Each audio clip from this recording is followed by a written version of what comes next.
Welcome to TISConversations, where we discuss issues related to understanding life from a trauma-informed lens. I'm Heather Forbes with the Beyond Consequences Institute. In today's session, I'll be talking about boundaries, consequences, and accountability. That's right, I'm solo today, but I wanted to discuss this topic because I get asked so many times the difference between boundaries and consequences, and how then through a trauma-informed platform do we hold our students accountable. So my first response to that is, of course, our students absolutely need boundaries. They need consequences. However, it's how we implement consequences that's going to be the very important determining factor.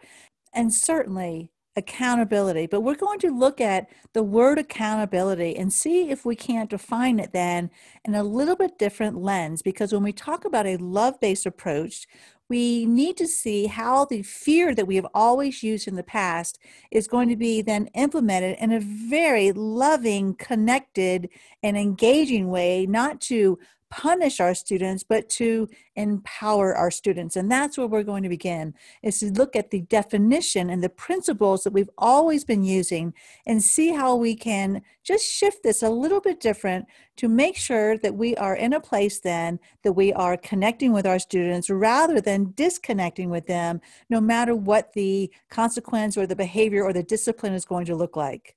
In my new book, Classroom 180, I talk about 5 different domains. And the 5th domain is the topic that we're talking about today. The 5th domain is titled Discipline and Empowerment.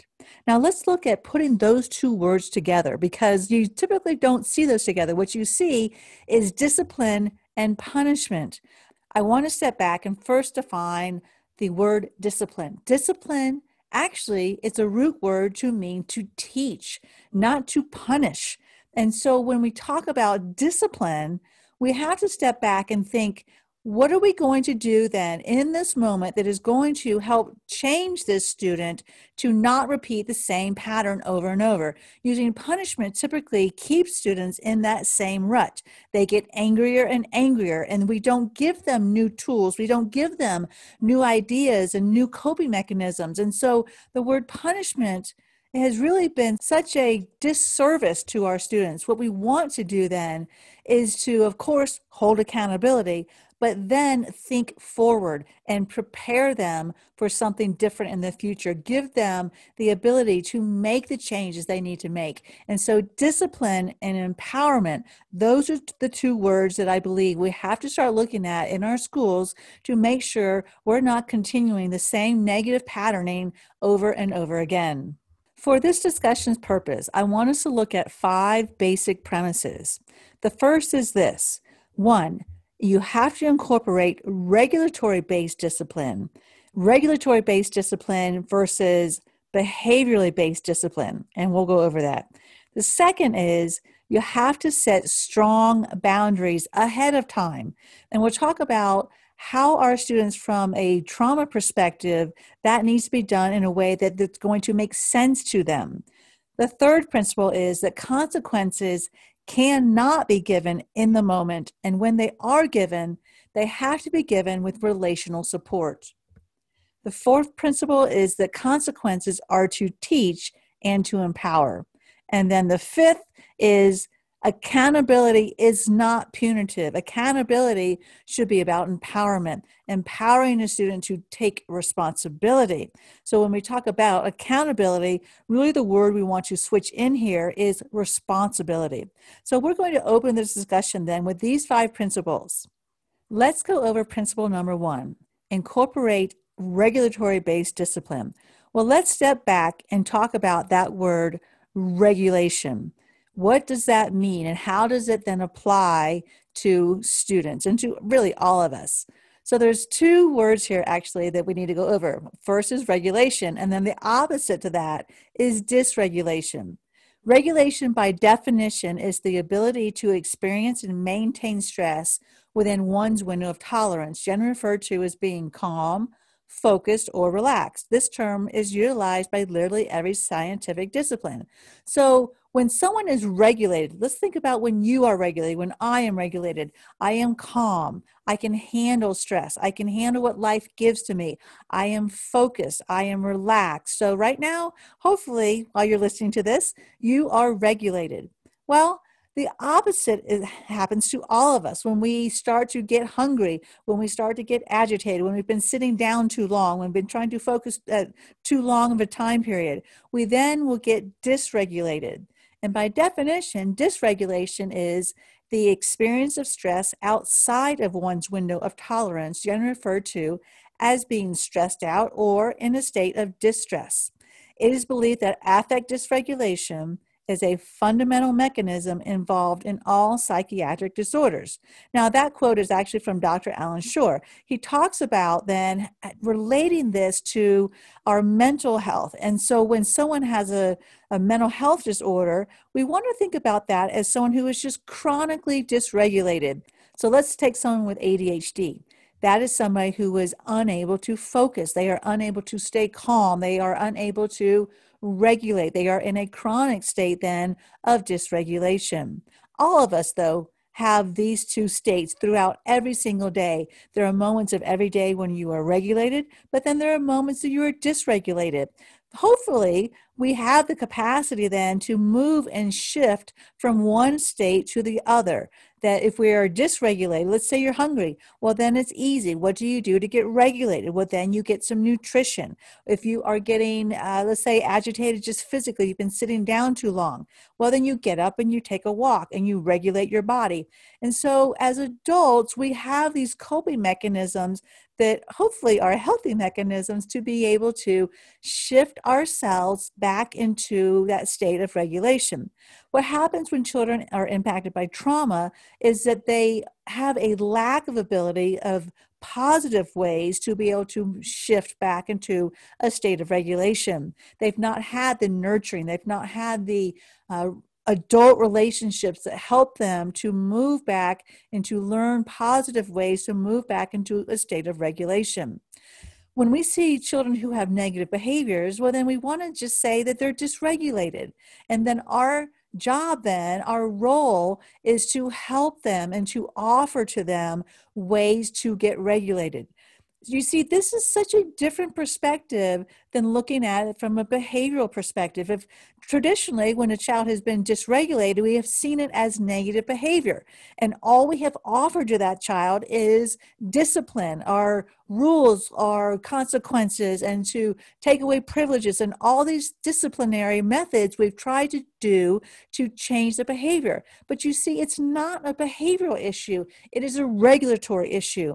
So the traditional disciplines actually, for our children impacted by trauma, it has actually made it worse for them. And I think many of us have seen that happen, that we basically threaten a child with a consequence. Look, Billy, if you don't do this, then this is going to happen. Well, then Billy didn't straighten up. In fact, Billy did worse than what he was going to do.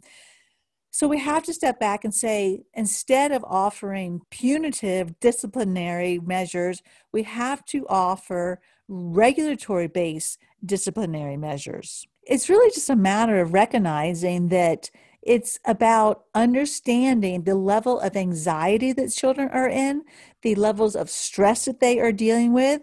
And I think the way for us to really comprehend this is to look at our own lives. When we are stressed out, what do we look like?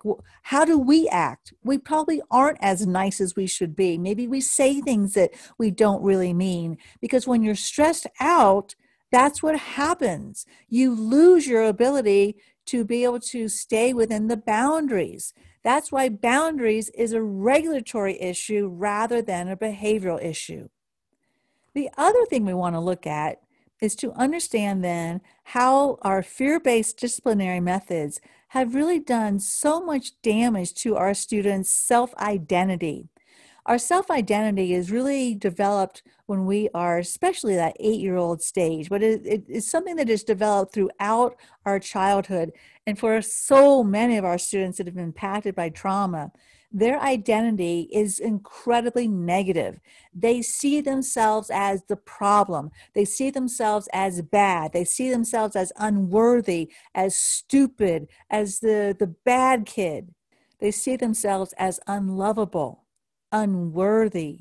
And for some students, many of whom I've worked with, have actually expressed that they don't even deserve to be on this planet.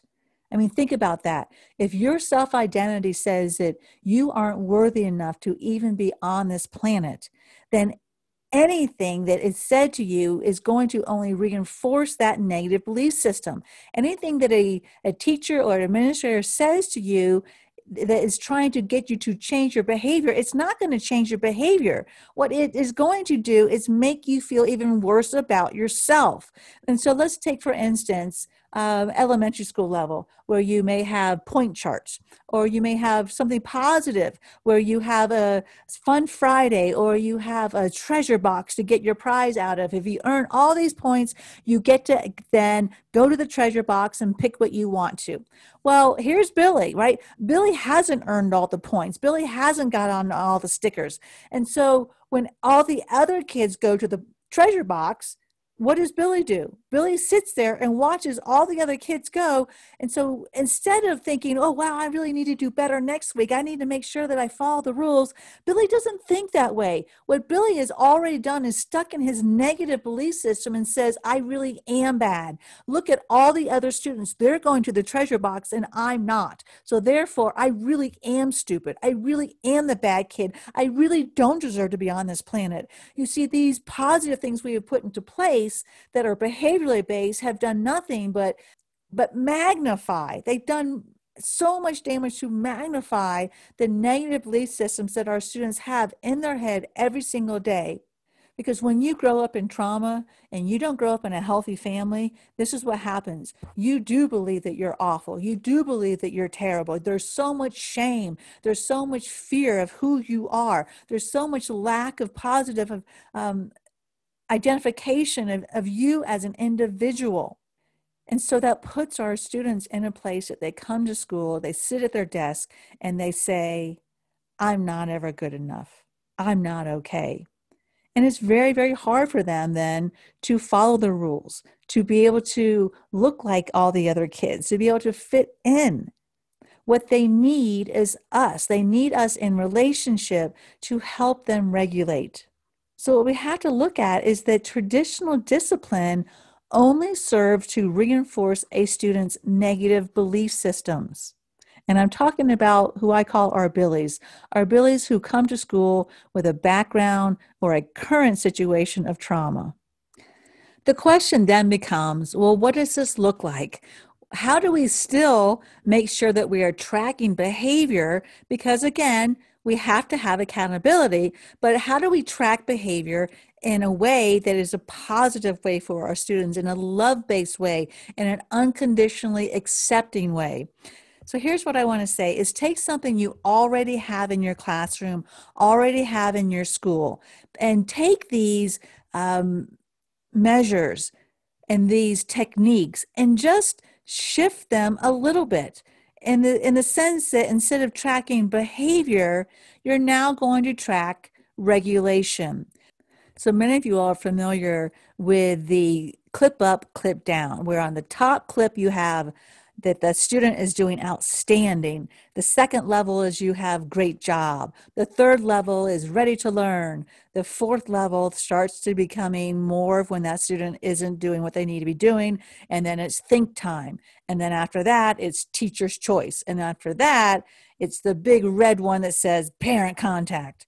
And so we track students based off of their behavior and we basically threaten them, right? If you're moving down on that scale into think time, teacher's choice, or parent contact, there's actually a lot of fear involved in that. Many children, especially our Billies, are terrified of you calling their parents at home because they know that they're going to get a very, very harsh punishment. And so what we're doing, instead of helping our students regulate, what we're doing is adding more fear into them.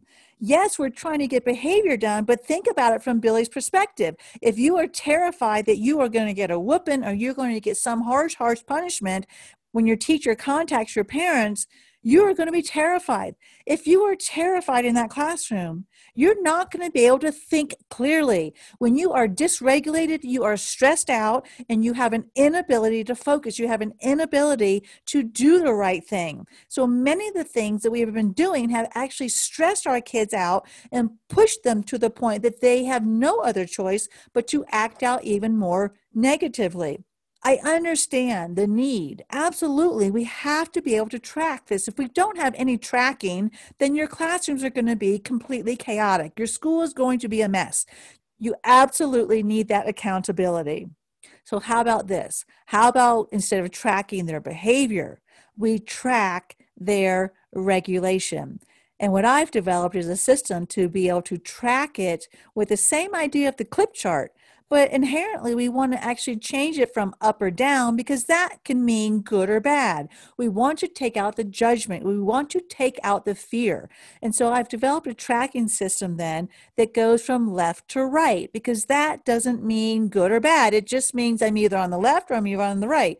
I'm not talking politically. I'm talking about visually putting signs up where maybe on the left then it says, the first one's fantastic. The second one, okay, I'm feeling pretty good. The third one says, well, I'm just okay. Fourth one is, well, I'm pretty stressed. And then the fifth one is, I am totally stressed. And then you clip where that student is and how they are feeling, not just emotionally, but within their whole body system, how they are feeling from a regulatory standpoint. You see, the beauty of this, it is also helping to empower our students.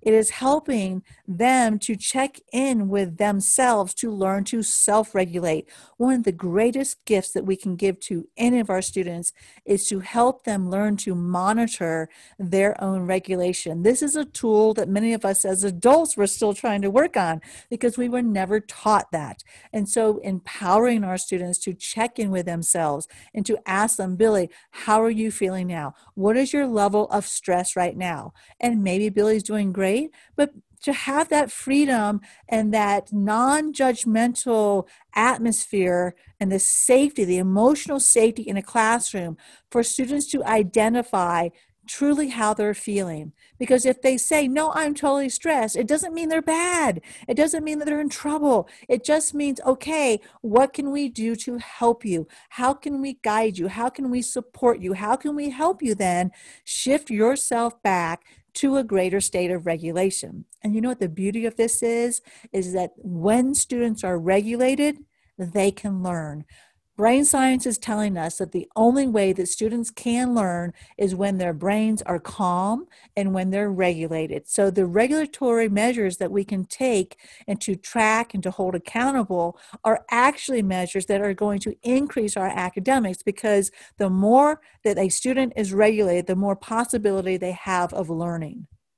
So if you're interested in seeing what this looks like, log into my website and I've got this actually for free that you can download this system. I have this clip left, clip right, and it's available both at the elementary level and at the secondary level. So log into TISConversations.com and you'll be able to download it right there. What I want you to do is, even if you don't use this particular system, I want this to be an example then of how you can take a system that is already in place and then just shift it from that behavioral place to a regulatory perspective. Again, that's TISConversations.com. All right, so let's move now to the second principle of setting strong boundaries ahead of time.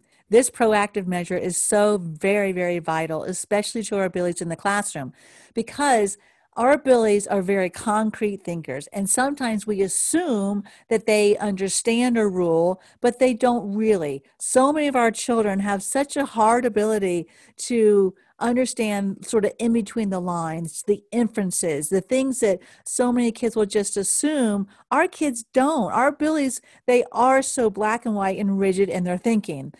So let me give you an example of this. A young lady that I've been mentoring years ago, she was with me and she was a very, very concrete black and white thinker. She has moved past that, and I tell you, you can teach this. And so that's the good news. But we were walking into a restaurant. This is, of course, pre-pandemic.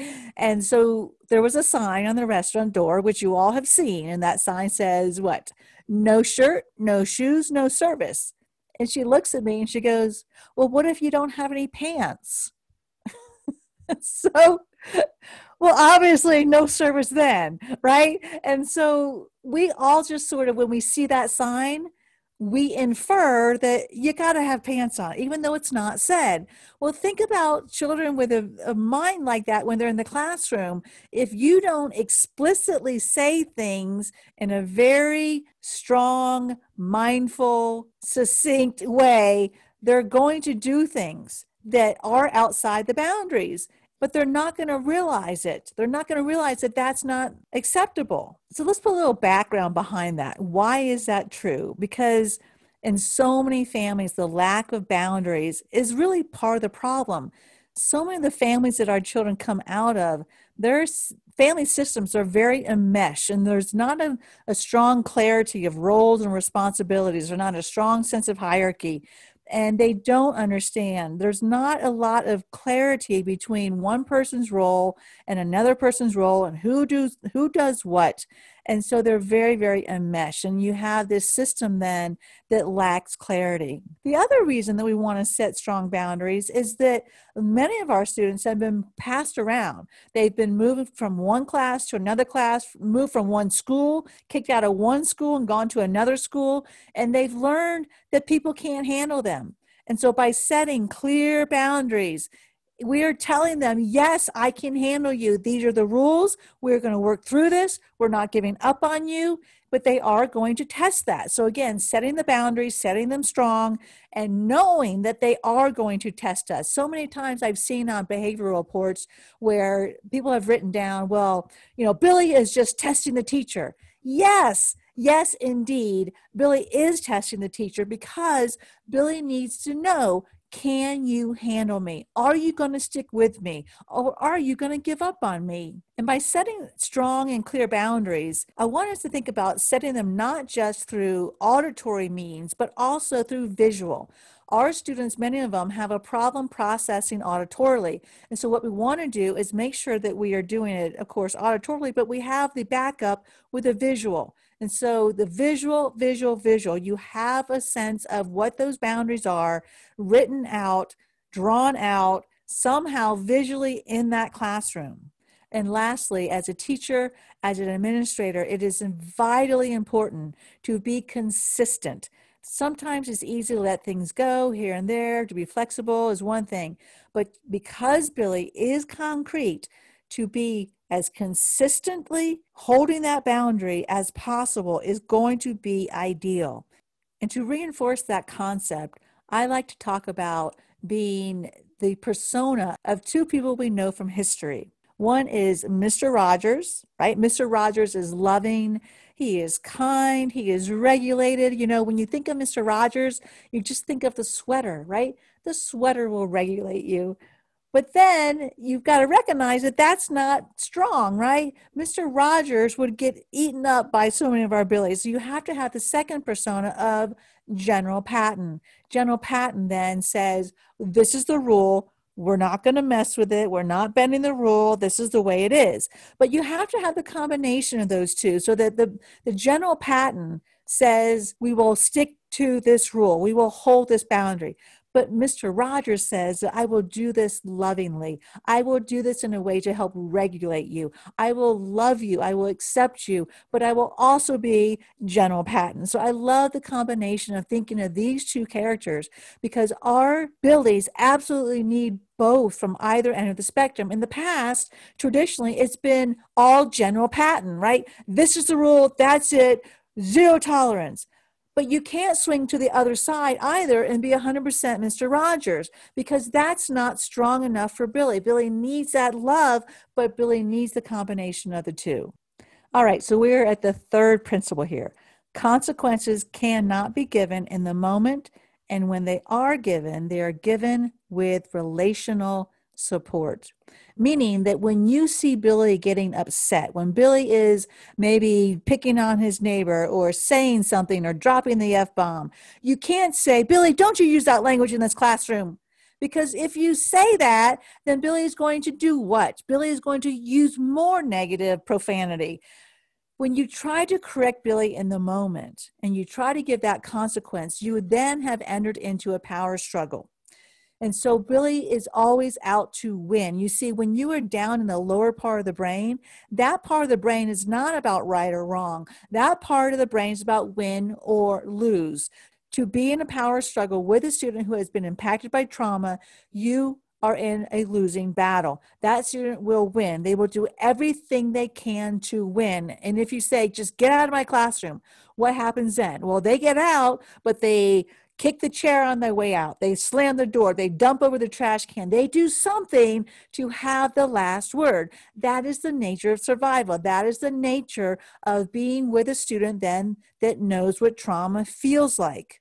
So in that moment, it's all about being able to relate, to be able to regulate. The consequence then has to be given afterwards, but it has to be given with relational support because you don't ever want to disconnect that relationship. That is the part that will drive Billy deeper and deeper and deeper into the lower parts of the brain.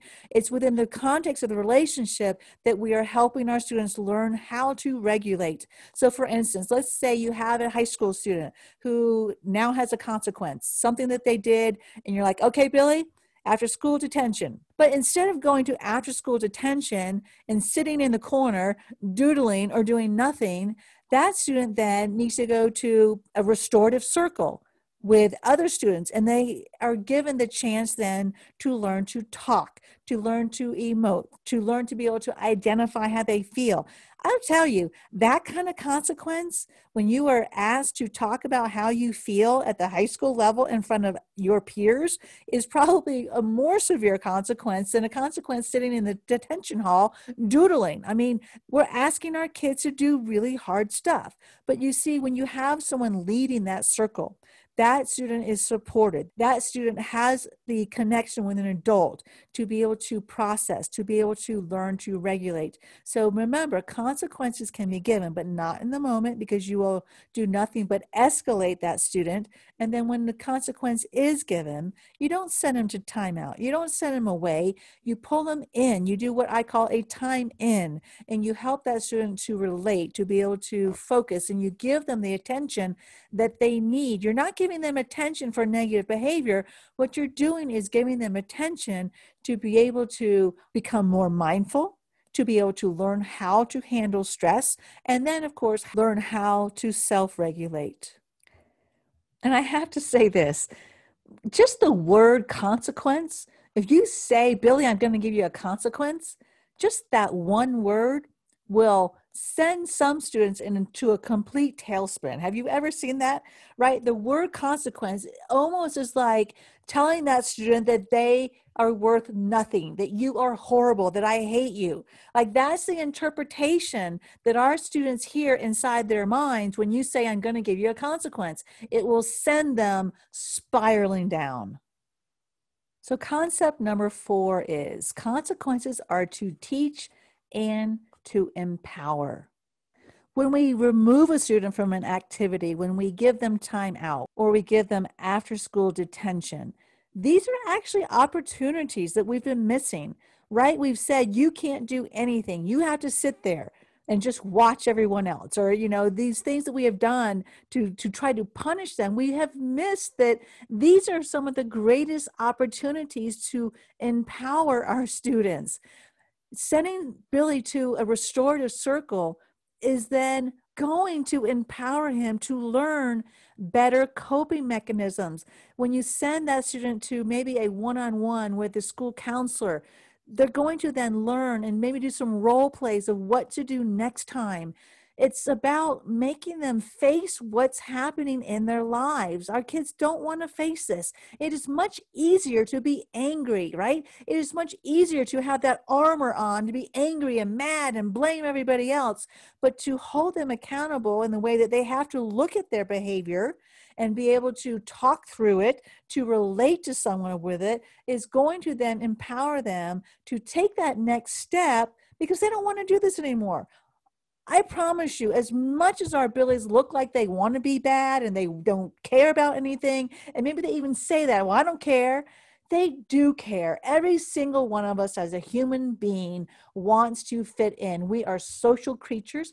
We want to be a part of the people that we are with. We want to fit in. And so that is, remember, that is just a facade. Our kids want to be better. They want to learn how to come back. They just need that relational support around them. So remember, consequences are to teach and to empower. Something to think about. Our fifth concept is accountability is not punitive. Accountability should be about empowerment, empowering a student to take responsibility. So wherever you see the word accountability, I want you to start sort of shifting that in your mind to say, okay, well, this is really about responsibility. How do I hold this student responsible? How do I help them to take responsibility?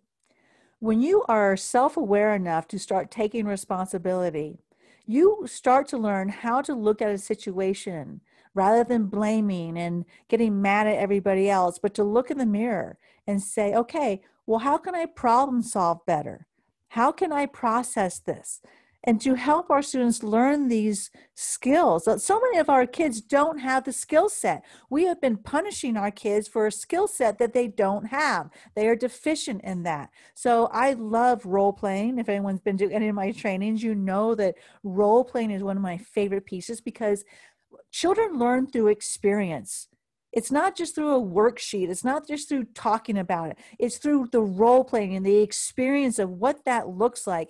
If you're ever in a situation with a Billy that you can actually coach Billy. I used to work in a school in Orlando, Florida as a therapist on campus. And one of my best quote techniques I did as a therapist was I would go out into recess with these students and I would play with them. I would help them to learn how to lose a game, how to be able to play fairly. We could talk about it in the office and that was one thing, but to be actually in that experience, in that social situation, and give them the tools and to model with them was, I think, way better therapy than any book and any worksheet that we could ever have gone through. So see what you can do to model and to be able to coach and to be able to help students in that moment, in their real life situations. It's the experiential knowledge that will hold them and from a much stronger standpoint. And when I talk about modeling, I believe that as we are showing our ability to take responsibility for our students, right? The responsibility to teach them, to empower them. When you take responsibility for a student, they also then learn from that. They're learning the modeling of that. When someone takes responsibility for a child, that child then has a greater opening to take responsibility for themselves. So many of our students, they haven't had parents take responsibility in a good way for them. They haven't had teachers or administrators take that strong interest in them. And when people can do that, when we can hold that space for our students and take responsibility, invest in them, our students can then start to understand that they are worthy, that they are worth it, that they are lovable, that they are worth them investing in themselves as well. Let's look a little bit closer then to those words of accountability and responsibility. Accountability, I believe, in the past has been more like, okay, well, I'm going to remove this from you, Billy, because you don't get to go to Fun Friday because you didn't participate in a socially acceptable way. You had negative behavior. You blurted out. So to hold you accountable, I'm going to remove something from you. You don't get to go to sports. You have to go to detention, or I'm going to suspend you because you have to be held accountable. I've heard so many principals say that to me, even after a day-long lecture, to say, well, we've got to hold our kids accountable. I have to suspend them. Well, sending them back home to an environment that taught them all these negative behaviors to start with really isn't productive. So yes, we are on the same page. We have to hold them accountable. It's how we do it. I'd rather have that student be suspended in school, have an in-school suspension. And during that day, rather than going to their normal classes, they do then go to a separate classroom, but we take responsibility. But we take responsibility for teaching them something different. We are looking from a forward thinking perspective to say, I want you to know how to do this differently next time. I'm going to teach you. I'm going to empower you. I'm going to offer you a different skill set. And so responsibility then is more on the lines of, what do we do to change the future? How do we teach Billy to have better problem solving skills? How do we teach them, Billy, to process things differently? How do we teach Billy to regulate? How do we teach Billy to learn to collaborate? Instead of leaving Billy on his own to his own devices, which again, that's really what traditional disciplinary measures have done, we're now joining, we're now including Billy. And so if you're still having a problem with the old thinking that says, well, if I give Billy attention when he's doing something negative or when he has been bad, then I'm only going to reinforce that. Again, I go back to what I talked about in the very beginning of this episode about the difference between being a regulatory model and a behavioral model. This is a regulatory issue, not a behavioral issue. When you can really hold that stance and hold that thought and incorporate that in your thinking, it's going to make sense then why you would want to include Billy when Billy is having a quote consequence, or when the detention is now about a restorative circle, or when the consequence is about a time in versus a time out. So I hope that makes sense as we talk about that fifth principle about accountability being also then about responsibility. And so instead of this title of this podcast being Boundaries, Consequences, and Accountability, perhaps it should be Boundaries, Relationships, and Responsibility. Let's say you have Billy that is interrupting in the classroom. So you're the teacher and Billy keeps interrupting, right? Super annoying. Traditionally, you may say, hey, Billy, enough. You have interrupted us at least 100 times today.